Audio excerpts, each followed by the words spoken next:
नमस्कार दोस्तों, पिछले 3 वीडियोस में हम आपको प्रथम अध्याय के पहले, दूसरे और तीसरे श्लोकों का भावार्थ बता चुके हैं।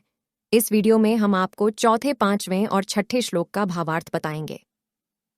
जैसा कि हमने आपको पिछले वीडियोस में भी बताया कि इस अध्याय में दुर्योधन गुरु द्रोणाचार्य से वार्तालाप कर रहे हैं और तीसरे अध्याय से उन्होंने पांडवों की सेना का विवरण उनके सामने प्रस्तुत किया था, जिसे वे चौथे और पांचवें अध्याय में भी कर रहे हैं। तो चलिए पहले हम चौथे और पांचवें अध्याय का भावार्थ कर लेते हैं। अत्र शूरा महेश्वासा भीमार्जुन समा युद्धि युयुधानो विराट्श्च द्रुपदश्च महारथा। यहाँ पांडवों की सेना में बड़े बड़े शूरवीर, जिनके बहुत बड़े बड़े धनुष तथा जो युद्ध में भीम और अर्जुन के समान हैं, उनमें युयुधान यानी सात्यकी, राजा विराट और महारथी द्रुपद भी हैं। दृष्टकेतु और चेकितान तथा पराक्रमी काशीराज भी है। पराक्रमी युद्धामन्यु और पराक्रमी उत्तमौजा भी हैं। सुभद्रा पुत्र अभिमन्यु और द्रौपदी के 5 पुत्र भी हैं। ये सब के सब महारथी हैं। महेशवासा यानी जिनसे बाण चलाए जाते हैं और फेंके जाते हैं, उनका नाम ईश्वास अर्थात धनुष है। यहाँ पर महेश्वास महान ईश्वर निवास दिलाने वाले के लिए कहा गया है। जिस प्रकार बड़े बड़े वाण धनुष द्वारा फेंके जाते हैं, उसी प्रकार मनुष्य को भी ईश्वर में वास दिलाने वाले साधनों की आवश्यकता होती है। जिनके पास वह साधन है, वे सभी महेशवास हैं। महेशवास होने के कारण वह सभी अनुराग रूपी अर्जुन के समान बहुत ही उत्साहित तथा बलवान भीम के समान भाव रूपी होते हैं। युयुधान यानी सात्विकी, यहाँ पर सात्विकता रूपी होने को दर्शाया गया है। सात्विकता रूपी यानी ईमानदार। सात्विकी ने अर्जुन से अस्त्र शस्त्र की विद्या सीखी थी, इसलिए भगवान श्री कृष्ण के द्वारा दुर्योधन को नारायणी सेना देने पर भी वह कृतज्ञ होकर अर्जुन के पक्ष में ही रहा, दुर्योधन के पक्ष में नहीं गया। इसलिए यहाँ पर उसे ईमानदारी से संबोधित किया गया है। राजा विराट यहाँ पर सर्वत्र ईश्वरीय प्रवाह की धारणा को दर्शाता है। राजा विराट के साथ दुर्योधन का आमना सामना पहले चुका था और उस समय दुर्योधन को युद्ध से भागना पड़ा था। इसलिए सर्वत्र ईश्वरीय प्रवाह की धारणा, जिसके समक्ष बुराइयां टिक नहीं सकती। महारथी राजा द्रुपद यहाँ पर अचल स्थिति को दर्शाता है, यानी वह स्थिति जिसमें दृढ़ता है, क्योंकि द्रुपद का अपमान जो द्रोणाचार्य ने किया था, उसका बदला लेने के लिए उसने सबसे पहले अग्नि से तेजस्वी दृष्टद्युम्न का जन्म करवाया था, जिसके जन्म का मकसद द्रोणाचार्य का वध ही था। और अब भी वह दृढ़ता के साथ द्रोणाचार्य के प्रतिपक्ष में पांडवों की सेना में उससे युद्ध करने के लिए खड़ा है। दोस्तों, जब मनुष्य के शरीर में अच्छाई और बुराई दोनों के बीच संघर्ष शुरू होता है, तो इन सब योद्धाओं की जरूरत पड़ती है, जो बुराई रूपी कौरवों की सेना से जीत दिलाने में मदद करती हैं।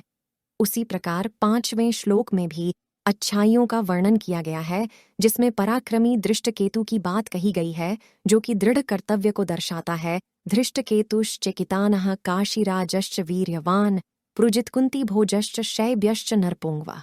दरअसल दृष्टकेतु शिशुपाल का पुत्र था, जिसे भरी सभा में कृष्ण ने अपने चक्र से मार डाला था।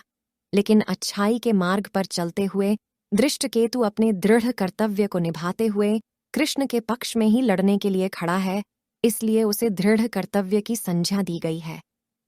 उसी प्रकार चेकितान, जो कि दृष्टकेतु का पुत्र है, उसे यहाँ पर चित्त को खींचकर इष्ट देव में स्थिर करने वाले की संज्ञा दी गई है। काशीराज को बड़ा ही शूरवीर और महारथी कहा गया है। यहाँ काशीराज काया रूपी काशी को कहा गया है, जिसमें यह सब अच्छी शक्तियां वास करती हैं तथा बुराइयों से लड़ने में सहायता करती हैं। पुरुजित और कुंती भोज, यह दोनों कुंती के भाई हैं। यहाँ पर पुरुजित को स्थूल, सूक्ष्म और कारण शरीरों पर विजय दिलाने वाला कहा गया है तथा कुंती भोज को कर्तव्य से भव पर विजय दिलाने वाला कहा गया है। नरों में श्रेष्ठ शैव्य अर्थात सत्य का व्यवहार। दरअसल शैव्य युधिष्ठिर का ससुर था और वह मनुष्य में बहुत श्रेष्ठ और बलवान था, और युधिष्ठिर भी हमेशा सत्य के मार्ग पर ही चलता था।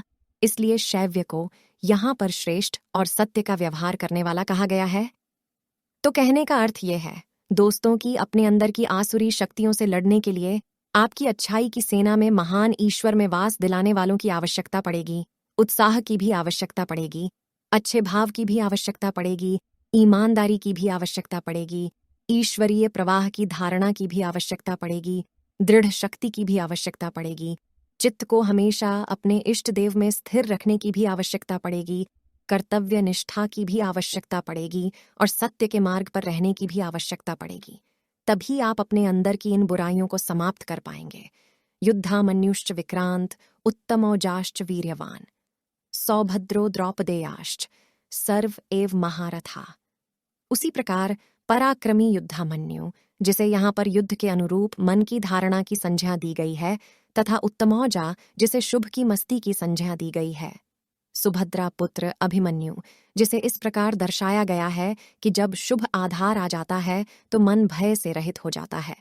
ऐसा शुभ आधार से उत्पन्न अभय मन अभिमन्यु ध्यान रूपी द्रौपदी के पांचों पुत्र वात्सल्य, लावण्य, सहृदयता, सौम्यता, स्थिरता, सब के सब ऐसी शक्तियां हैं जो मनुष्य के अंदर बुराइयों का नाश करने में सक्षम है और इनमें साधन पथ पर संपूर्ण योग्यता के साथ चलने की क्षमताएं हैं। तो दोस्तों, यह था प्रथम अध्याय के श्लोक 4, 5 और 6 का भावार्थ। मिलते हैं अगले वीडियो में। तब तक के लिए बहुत बहुत धन्यवाद।